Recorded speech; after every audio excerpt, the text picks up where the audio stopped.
नमस्कार, मी ॲडव्होकेट रवींद्र नरभवर. आज युवा संवाद या चॅनलच्या माध्यमातून आपण मिळकत, घर किंवा जागा खरेदीच्या संदर्भात जो काय कायदा आहे, जी काही प्रोव्हिजन्स आहे, जे काय कागदपत्र बघायला लागतात, याच्या संदर्भात आपण या ठिकाणी बोलणार आहोत. अलीकडच्या काळामध्ये शहरांमध्ये खूप मोठ्या प्रमाणात ग्रामीण भागातनं, छोट्या गावातनं, तालुक्यातनं लोकांची ये जा वाढलेली आहे. रोजगाराच्या निमित्ताने, शिक्षणाच्या निमित्ताने, व्यवसायाच्या निमित्ताने, नोकरीच्या निमित्ताने ते शहरामध्ये येतात, इथं राहतात आणि काही काळानंतर ते वेगवेगळ्या प्रकारच्या मिळकती या ठिकाणी घेतात. तसेच काही लोक हे आपल्या मुलांच्या भविष्यासाठी, परिवाराच्या भविष्यासाठी काही प्रॉपर्ट्यांमध्ये इन्व्हेस्ट करून ठेवतात किंवा ते घेण्याचा प्रयत्न करतात आणि ही इन्व्हेस्टमेंट योग्य पद्धतीने व्हावी, हे खरेदी योग्य पद्धतीने व्हावा, ही मिळकत योग्य आणि कायदेशीर आणि कुठल्याही अडचणीशिवाय घेता यावी, याच्यासाठी काही कायदेशीर तरतुदी आणि कागदपत्र आपल्याला बघणं फार आवश्यक असतं. माझ्याकडे अनेक लोक याच अनुषंगाने विचारायला येतात किंवा चर्चेसाठी येतात की आम्ही एखादी प्रॉपर्टी घेताना काय बघावं. तर हे काय बघावं हा सगळ्यात महत्त्वाचा भाग आहे. कायद्यामध्ये जो विकतो त्याला कायदा पकडत नाही, जो घेतोय त्याने सगळी शहानिशा करून घेणं फार गरजेचं आहे. त्याने त्याची किंमत लावलेली आहे, त्याने त्याची वस्तू तुम्हाला सांगितली, तुम्ही ती वस्तू योग्य अयोग्य याची खात्री करायची जबाबदारी कायद्याने तुमची आहे. आणि मग जर तुम्ही काही कुठली मिळकत घेत असाल, कुठली प्रॉपर्टी खरेदी करत असाल, मग ती सदनिका असेल, जागा असेल, मोकळा प्लॉट असेल, घर असेल किंवा एखाद्या चाळीतलं घर असेल, तुम्ही जे काही घेत असाल तर ते घेत असताना तुम्हाला काही गोष्टींची खात्री करून घेणं, त्याची शहानिशा करणं, काही कागदपत्र तुम्ही तपासून घेणं हे फार गरजेचं असतं. आता याच्यातलं सगळ्यात महत्त्वाचा भाग आहे की जेव्हा मिळकत येतं त्यावेळेस मग तुम्हाला 7/12 आला, इंडेक्स 2 आले, लाईट बिल आलं, टॅक्स पावती आला आणि हे सगळं जे आहे या सगळ्यांची जी काही माहिती असते ती आपल्याकडे पुरेशी नसते किंवा सामान्य माणसाला त्याच्या कायदेशीर जे काही गोष्टी आहेत यातल्या तरतुदी पूर्णपणे माहिती नसतात. काही ऐकीव स्वरूपाचे असतात, काही कुणातरी आपण बघितलेलं असतं, कुठंतरी माहिती असते, याच्या पलीकडे आपल्याकडे फार माहिती नसते. आणि त्यामुळे मग तुम्हाला अशा जे काही मिळकती आहेत किंवा अशी जी काही सदनिका आहे किंवा असे जे काही प्लॉट तुम्हाला खरेदी करायचे असेल तर त्यावेळेस मात्र तुम्ही तुमच्या स्थानिक लेवलचा जो कोणी वकील असेल किंवा जे कायद्यामध्ये या क्षेत्रामध्ये प्रॅक्टिस करत असतील त्या लोकांना जाऊन भेटणं आणि ते तुमची कागदपत्र दाखवून त्याची शहानिशा करणं, त्याची परीक्षण करणं आणि त्याची सत्यता तपासून पाहणं हे गरजेचं असतं. आता काय आपण बघावं नेमकं, आपण प्रॉपर्टी घेताना 2-3 प्रकारचे प्रॉपर्टी घेतो. तर मग ते काही असं राहण्यासाठी असेल तर मग ते रेसिडेन्शियल प्लॉट असतात, रेसिडेन्शियल प्रॉपर्टी आपण घेतो, काही ॲग्रिकल्चर प्रॉपर्टी आपण शेतीसाठी घेतो, काही नॉन ॲग्रिकल्चर प्रॉपर्टी घेतो आपण इन्व्हेस्टमेंटसाठी. तर हे जे काही प्रॉपर्टी आहेत या प्रॉपर्ट्या घेताना आपण ते कुठल्या प्रॉपर्टी घेणार आहोत तर याच्यात तुम्ही झोन दाखला जो आहे तो झोन दाखला मिळाला पाहिजे.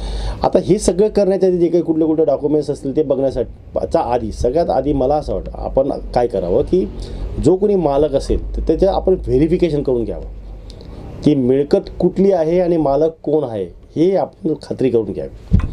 आता मालक जो कोण आहे तो सांगतो की मी याचा मालक आहे आणि ही माझी मिळकत आहे, तर त्याच्या सांगण्यावर आपण काही विश्वास करू नये. उद्या तो फेक मालक असू शकतो, तो पॉवर ऑफ अटर्नी असू शकतो किंवा तो एजंट असू शकतो किंवा तो कुणीतरी तोतया असू शकतो आणि त्याच्यामुळे मग या मिळकतीचा तोच मालक आहे का याची शहानिशा करणं आपल्याला फार आवश्यक असतं. तर त्याच्यामध्ये काय करायचं, त्याचं जे काही नाव आहे याचा आधार कार्डच्या आधाराने आपल्याला ती शहानिशा करता येऊ शकते, त्याच्या पॅन कार्डच्या आधाराने आपल्याला शहानिशा करता येऊ शकते, त्याचा वोटर कार्ड आपण बघून त्याची शहानिशा करू शकतो की हा तोच व्यक्ती आहे ज्याची ही मिळकत तो आपल्याला दाखवतोय किंवा 7/12 किंवा इतर दस्तावेजामध्ये याचं नाव आहे. तर ही एक आपली पद्धत आहे. आणि जर समजा या सगळे कुठलेही डॉक्युमेंट्स आपल्याकडे उपलब्ध नसेल तर मग तुम्ही तो ज्या ठिकाणी राहत असेल किंवा ज्या ठिकाणी त्याची मिळकत असेल त्या ठिकाणचा पोलीस स्टेशनमधनं तुम्ही त्याचं व्हेरिफिकेशन करून घेऊ शकता की ही जी व्यक्ती आहे तीच व्यक्ती आहे का याच्या संदर्भात तुम्हाला माहिती मिळू शकते. म्हणजे मग मुळात काय झालं की जो मालक त्या जमिनीचा किंवा त्या मिळकतीचा मालक आपल्याकडे एखादी मिळकत विकायला आला तर त्याची शहानिशा करून घेण्यासाठी तो मालक खरा की खोटा हे मला बघून घ्यायला लागेल.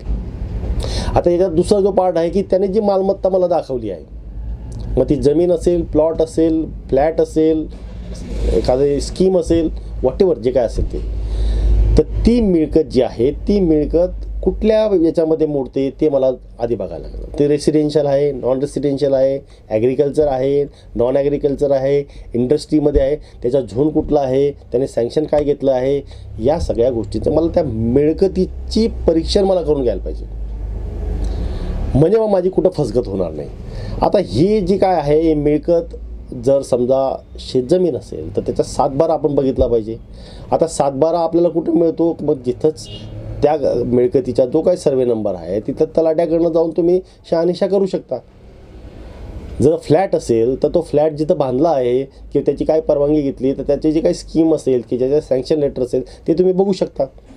आणि मग ही जी काही फ्लॅट किंवा ही मिळकत आहे ही याच्याच नावाने आहे, याच्या संदर्भामध्ये किंवा ही याच्याकडे कशी आली, हा मालक कसा झाला, वडिलोपार्जित होती, याने खरेदी केली, याला कोणी गिफ्ट दिलं, दान दिलं, व्हॉटेवर जे काय असेल, तर हे सगळं तपासून घेण्यासाठी मग आपल्याला सर्च घ्यायला लागतो.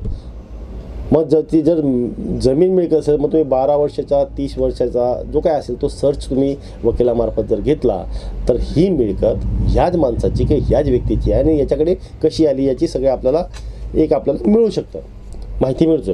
म्हणजे आपण एखादी मिळकत खरेदी करताना आपल्याला 2 गोष्टी आपल्याला बघता येतात की हा मालक खरा आहे आणि त्याची मिळकत जी आहे ती योग्य आहे.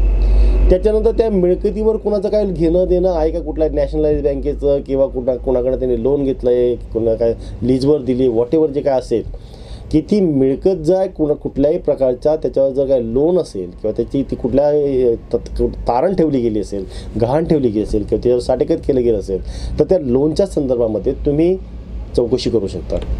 कुठल्याही बँकेकडे तुम्ही अर्ज करून त्याची NOC तुम्ही त्याच्याकडे घेऊ शकता आणि त्या बँकेकडनं जर तुम्हाला NOC आली आता त्या मिळकतीवर कुठलंही लोन नाही हे सिद्ध होतं, मग नो ड्यू सर्टिफिकेट घ्या.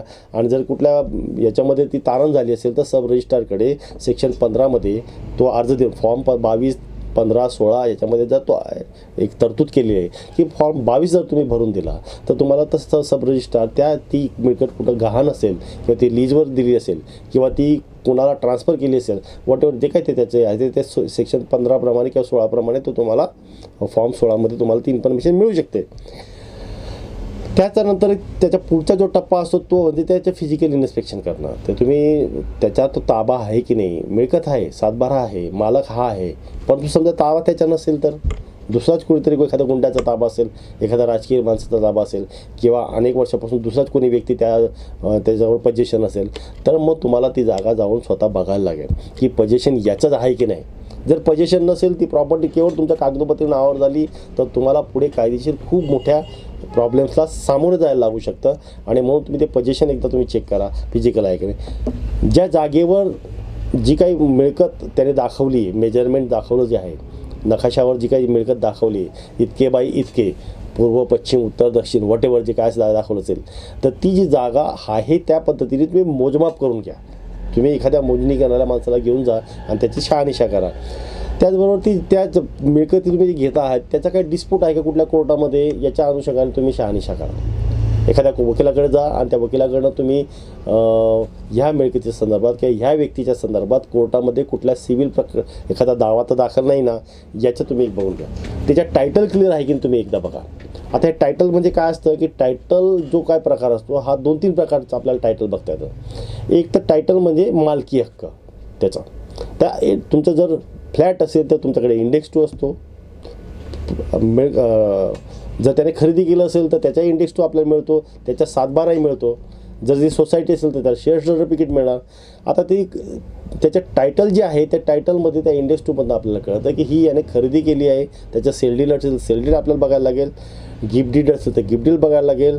जर ती त्याला कन्व्हेन्स डीड एखाद्या गव्हर्नमेंटकडे मिळाली असेल त्याला कन्व्हेन्स डीड बघायला लागेल. तर ही जी काही टायटल आहे हे टायटल आपल्याला एकदा चेक करून घ्यायला लागेल, ते बघायला लागेल. आणि हे टायटल बघितल्यानंतर आपल्याला हे बघायला लागेल की तो व्यक्ती तो स्वतःच आहे की त्याने कोणाला पॉवर ऑफ अटर्नी देऊन ठेवली, तेही तुम्हाला चेक करून घ्यायला लागेल.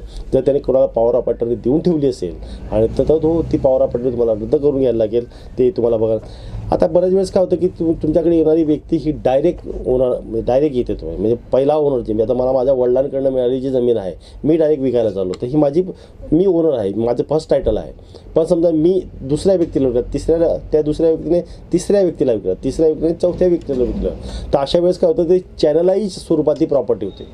तर ही चॅनलाइज जी प्रॉपर्टी असेल ती घेताना प्रत्येक वेळेस जे काय खरेदी खत झालं आहे त्या सगळ्या खरेदी खत तुम्ही तपासा, त्याचे सगळे इंडेक्स 2 तुम्ही घ्या आणि ते इंडेक्स 2 तुम्ही तपासल्यानंतर मात्र मग त्याची शहानिशा करा.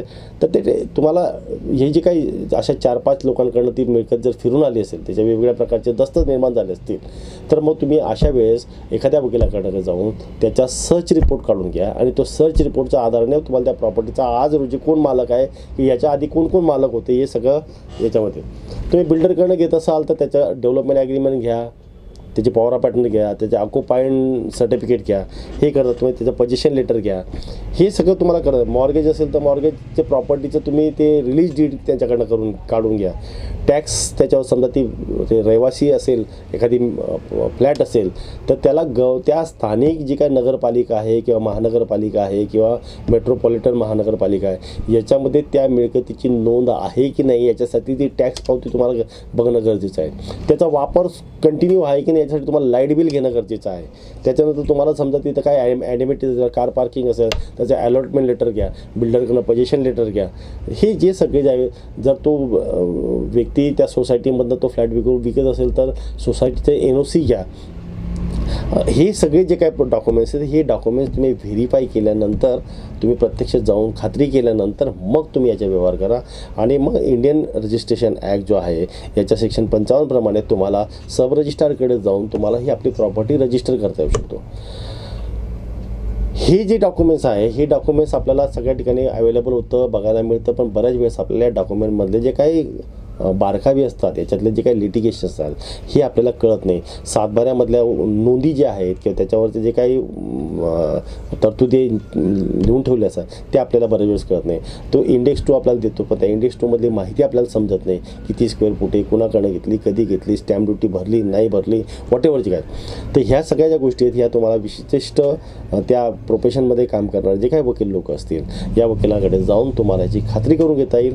आणि मग हे सगळी खात्री केल्यानंतर तर तुम्ही जे काही खरेदी खत करणार, जी काही मिळकत तुम्ही घ्या, मग तुम्ही फ्लॅट घ्या, जमीन घ्या, प्लॉट घ्या, जे काही घेत असाल तर ते खरेदी खत करताना या ज्या काही आवश्यक ज्या तरतुदी आहेत या तरतुदींची जर आपण काळजी घेतली तर आपली कुठेही फसगत होणार नाही. आपली प्रॉपर्टी हीचा जो काही लाभ आपल्याला घ्यायचा आहे तो मुक्तपणे घेऊ शकतात. याच्या कुठे तुम्हाला कोर्ट कचेऱ्यांची चक्कर काढायची गरज पडणार नाही. तर मला असं वाटतं की आजच्या या एपिसोडमध्ये आपण मिळकत घेताना जर एखादी प्रॉपर्टी आपण घेत असाल तर या सगळ्या गोष्टींची जर आपण काळजी घेतली, जर आपण या सगळ्या गोष्टी बघून घेतल्या तर आपली कुठे फसगत होणार नाही आणि आपण ज्या कारणाने ही प्रॉपर्टी घेतोय त्याचा आपल्याला योग्य तो लाभ होईल. मला असं वाटतं की ही माहिती आपल्याला उपयुक्त होईल. धन्यवाद.